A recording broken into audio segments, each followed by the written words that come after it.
Back to our channel.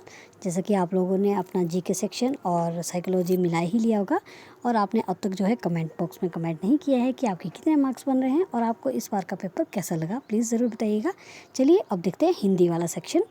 तो हिंदी वाला section जो मैंने सॉल्व किया है, जो क्वेश्चन मुझे आते थे वो मैंने आपको बताए हैं। इसमें से 2 से 3 क्वेश्चन जो है मुझे नहीं आते थे, जिनका अगर आपको आंसर आता है तो प्लीज़ आप बताइएगा। अगर नहीं आता तो ऑफिशियल आंसर की का वेट कीजिएगा और तब अपनी आंसर की अच्छे से मिलाइएगा। तो चलिए देखते हैं हिंदी सेक्शन। पहला क्वेश्चन है, ये ऑप्शन मेरे पास सीरीज सी है और 61 से 90 तक ये क्वेश्चन दिए गए हैं। पहला क्वेश्चन है, र का उच्चारण स्थान क्या है? तो र का उच्चारण स्थान होता है अंतस्थ, अंतस्थ, लेकिन यहाँ पे नहीं दिया गया है। तो जो र है उसको आप हमें जो ऑप्शन आएंगे, जो ऑफिशियल आंसर की में बताया गया होगा उसी को ही हम, उससे पहले कुछ भी नहीं कहा जा सकता है। तो नेक्स्ट क्वेश्चन देख लेते हैं। गिरधर समस्त पद का कौन सा समास है? तो इसमें है बहुब्रीहि समास। 63 क्वेश्चन नंबर देख लेते हैं। किसी भाषा को मौखिक ध्वनियों को प्रकट करने वाले लेखन चिन्हों को क्या कहते हैं? तो ये कहते हैं लिपि। नेक्स्ट है, उत्पत्ति या स्रोत के आधार पर शब्द कितने प्रकार के होते हैं? तो ये होते हैं ये 4 प्रकार के होते हैं। माफ़ कीजिएगा, मेरे पास क्वेश्चन पेपर नहीं था, लेकिन फिर भी मैं आपको क्वेश्चन मैंने लिख के बनाए हैं। तो प्लीज़ क्वेश्चन अपने सुन के ही आप अपने क्वेश्चन मिलाइएगा। तो हमने देखा उत्पत्ति और स्रोत के आधार पर शब्द कितने प्रकार के होते हैं। सही आंसर आ जाएगा ऑप्शन डी, 4 प्रकार के। नेक्स्ट देख लेते हैं 65। अटालिका शब्द है, तो अटालिका जो है ये विदेशी शब्द है। समूहवाची शब्द कुंज किसके साथ प्रयोग किया जाता है? तो कुंज जो है ये किया जाता है ऑप्शन बी, लताओं के साथ। सही आंसर आ जाएगा ऑप्शन बी, लता। कवि का स्त्रीलिंग है, तो कवि का स्त्रीलिंग आ जाएगा ऑप्शन इसका आ जाएगा ऑप्शन डी, इसका राइट आंसर है। व में भी छोटी की मात्रा और य में भी और त्र में बड़ी की मात्रा। नेक्स्ट देख लेते हैं। कर्म के आधार पर क्रिया के कितने भेद हैं? तो ये आंसर आ जाएगा ऑप्शन ए, 2 भेद हैं। नेक्स्ट देखते हैं।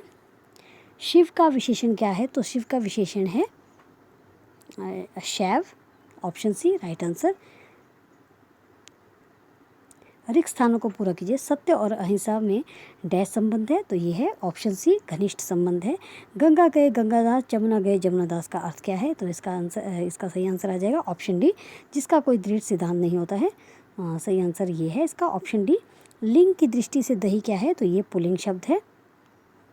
अब हम देखेंगे 73 नंबर का क्वेश्चन। इनमें से भक्ति काल का कवि नहीं है, तो मीर खुसरो जो है वो भक्ति काल के कवि नहीं है, ऑप्शन है राइट आंसर। लालटेन शब्द है, तो लालटेन भी एक विदेशी शब्द है। रात तीन शब्द में समास बताने के लिए उचित विकल्प का चयन करें, तो सही आंसर आ जाएगा ऑप्शन है द्वंद्व समास। नेक्स्ट क्वेश्चन देख लेते हैं 76। आलस्य शब्द का विशेषण क्या है? तो आलसी is the right answer, option C आलसी। नेक्स्ट है, चुनाव क्षेत्रों में समय समय पर डैश किया जाता है, तो किया जाता है परिसीमन। नेक्स्ट देख लेते हैं। के लिए किस कारक का चिन्ह है? तो ये है संप्रदान, ऑप्शन बी राइट आंसर। क्ष ध्वनि किसके अंतर्गत आती है? तो ये आती है संयुक्त वर्ग के अंतर्गत। बेइंसाफी प्रयुक्त उपसर्ग है, तो इसमें आ जाएगा बे जो है ऑप्शन ए राइट आंसर। और क्ष वाला जो क्वेश्चन था, क्ष ध्वनि किसके अंतर्गत आती है? ऑप्शन सी संयुक्त वर्ग। और अगला हम देख लेते हैं, बेइंसाफी में प्रयुक्त उपसर्ग है, तो ये है ऑप्शन ए बे। नेक्स्ट देख लेते हैं 81 क्वेश्चन। इनमें से कौन सा स्वर संधि का उदाहरण है? तो स्वर संधि का उदाहरण जो है यह है ऑप्शन डी पवन।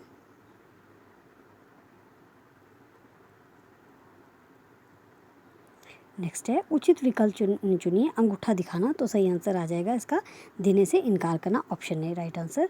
निम्नलिखित में से किसे रसराज कहा जाता है? तो श्रृंगार रस को जो है रसराज कहा जाता है।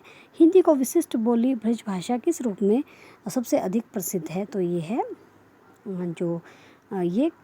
हिंदी की विशिष्ट बोली ब्रजभाषा किस रूप में सबसे अधिक प्रसिद्ध है? तो इस क्वेश्चन का जवाब मुझे नहीं मिला है, लेकिन मुझे लगता है इसका आंसर ऑप्शन डी होना चाहिए, जो कि है काव्य भाषा। नेक्स्ट क्वेश्चन देख लेते हैं। श्रृंगार रस का स्थायी भाव क्या है? तो ये सही आंसर आ जाएगा रति। ये बिल्कुल सही आंसर है ऑप्शन डी। श्रृंगार रस का स्थायी भाव क्या है? रति। हिंदी में स्वतंत्र रूप से बोले जाने वाले अक्षर कहलाते हैं, तो ये कहलाते हैं संयुक्त अक्षर। भूतकाल के कितने भेद होते हैं? तो सही आंसर आ जाएगा इसका 5।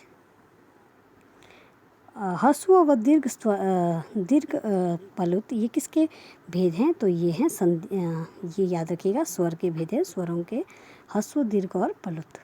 नेक्स्ट है निम्नलिखित में से कौन सा यौगिक शब्द है? तो जो विद्यालय है ये एक यौगिक शब्द है।